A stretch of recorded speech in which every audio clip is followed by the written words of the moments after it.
Linkin Park may have returned to the top of the charts with a #1 single in the Emptiness Machine, but the Bennington family are proving that they are still #1 when it comes to moaning and complaining. Welcome back, guys, to Fog Entertainment. It was one thing having Chester's son bitch about the band, complain about the band, cry about the band, basically try to take everything that the band's doing and make it about him. But now the Bennington family have doubled down, and we've got Chester Bennington's mother coming out saying that the band have betrayed her and that the band are trying to erase her son from the past. Now, before we get into what she actually said, I don't understand what this narrative.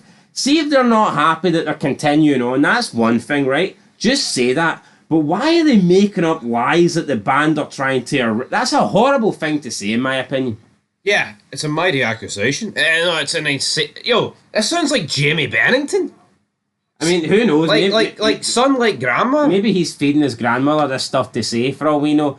But it's like, see if they think that, no, wait, Chester was a massive part of Linkin Park, and he had a unique voice, he made the band. I don't think it's right for the band to continue. That he's no. I would respect that. I'd be like, I disagree, but fair enough. But see when they come out and say the band's trying to erase him, when the band pretty much bring him up all the time and they're saying his name and they're talking about him at concerts and they want the fans to sing along and to keep his spirit alive. How are they trying to erase him? Yeah, but say they didn't mention his name, right? That's not due to erasure, right? That's just the fact that he's gone. That's maybe them just like, you know what? He's away. Let's not make it all doom and gloom. No, I agree. Listen, I don't think they need to keep mentioning his name. I think maybe the first couple of return gigs for sure. But like, see in a couple of years' time, I don't think they need to bring up Chester every single event. I don't think it needs to happen. Yeah, it's like the Beatles, man. Do they need to be like, John Lennon, you know, get shot in New York, mate, 40 years ago. When I seen Slipknot after Paul Gray died, I think it was like one of the first gigs that they done after he passed away. And obviously they actually did like a 15-minute tribute to him during the show. And that's fine, but I don't expect them to do that like 5 years later. Yeah.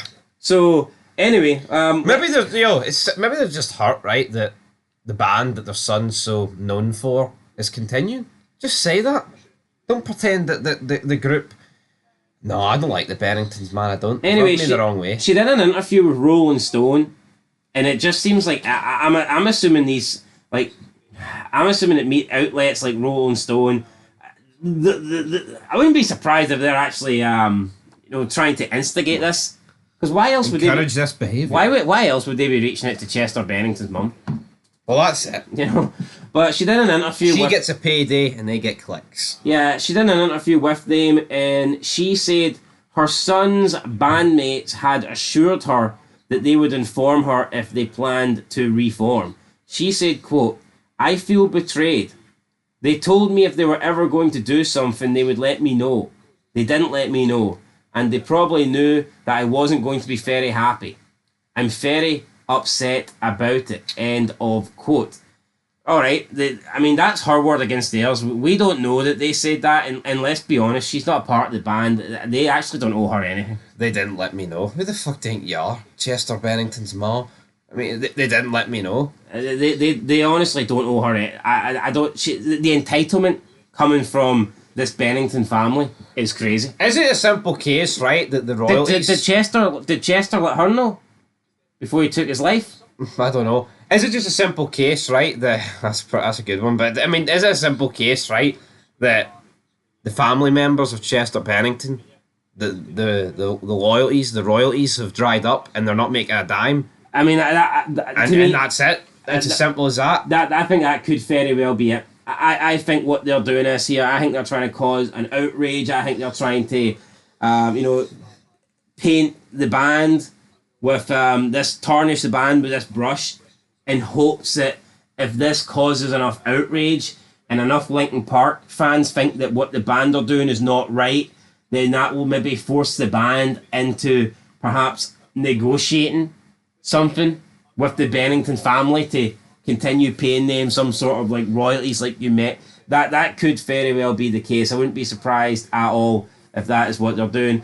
She then continued to say, quote, I found out about Emily Armstrong joining the band on Google.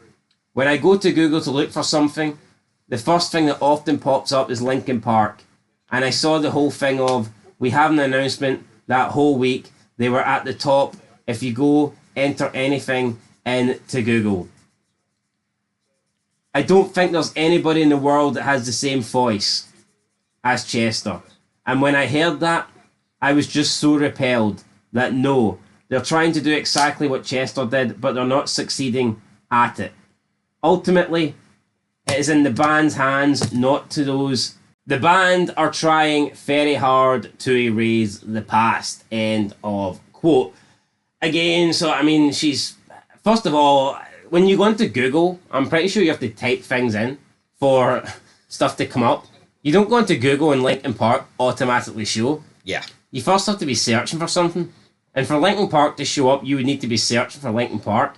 Google's not Twitter, right? Or yeah, Facebook. It doesn't rely on like algorithms. It's not like what you've went on previously will just magically pop up. If you go into Google, then you have to type something in to get something to pop up. So again, it's almost like she's trying to play the victim here. Oh, I can't get away from it. Every time I go on the internet, there's bands popping up with a new singer. And she then talks about the band and the singer, saying that Chester was unique and no one can sound like Chester, but they're trying to sound like Chester, but they're not succeeding at it, and that somehow means that they're trying to erase him. Like, wouldn't it make sense though?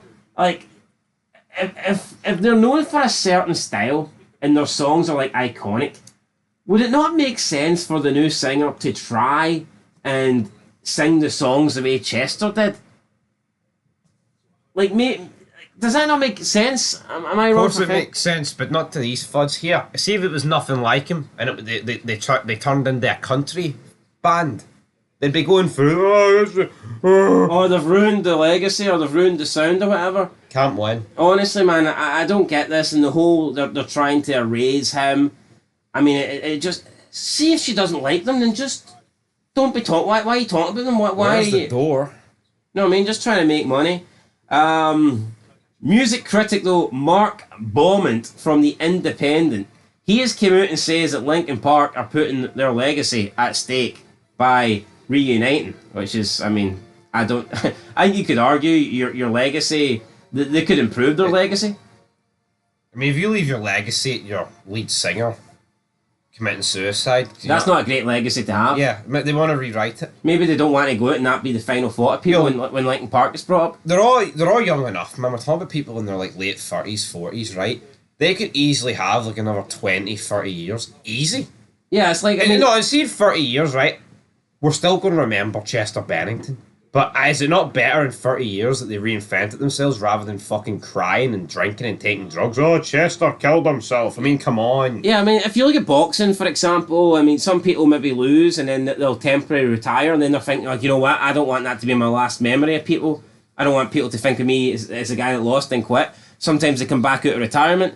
I think same with movie stars. Sometimes people say, it's going to be my last movie. They make the movie and they think the movie sucks. And then they decide, nah, you know what, I'm going to come out of retirement, I'm going to make a few more because I don't want that to be my last movie. So it's very possible that Linkin Park don't want the last memory of their band to be their lead singer committing suicide.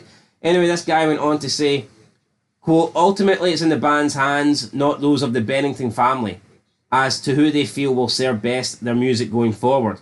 Not to mention who they'd be happiest sharing a tour bus with for years on end. Reviews of Armstrong's performances within the band this far have hailed her as exciting and inspired successor to rather than a replacement for Bennington.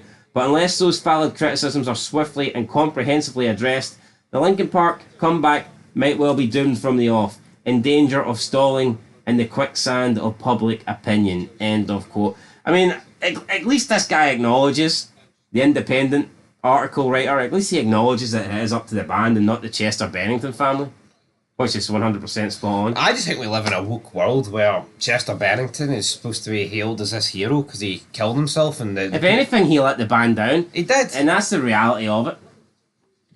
Yeah. I mean, honestly, they can all say that the band's trying to erase Chester. He erased himself. Yeah, was he thinking of the band? Was he thinking of his fellow band members and how they were going to put food on their families' tables and continue their careers and make money going forward? Was he thinking of their futures and their success and their livelihoods when he done that? No, probably not. So yeah, see the pain that his mother and his son are feeling. He's the one that brought it on. He's the one that initiated the pain. I just don't see why Linkin Park should cease to exist because of something he done. No, absolutely and not. And on that note, guys, that's where we're going to end it. We're going to cease to exist here. Honestly, this is that last time. Won't be talking about anything else about that. I'm sick of talking about Chester Bennington's unless family. he comes back, then I'll be there. Yeah, unless they come back with more stuff. That's it. Chester Bennington, mate. Alright, fair enough. That's not going to happen. Anyway, till next time. Peace.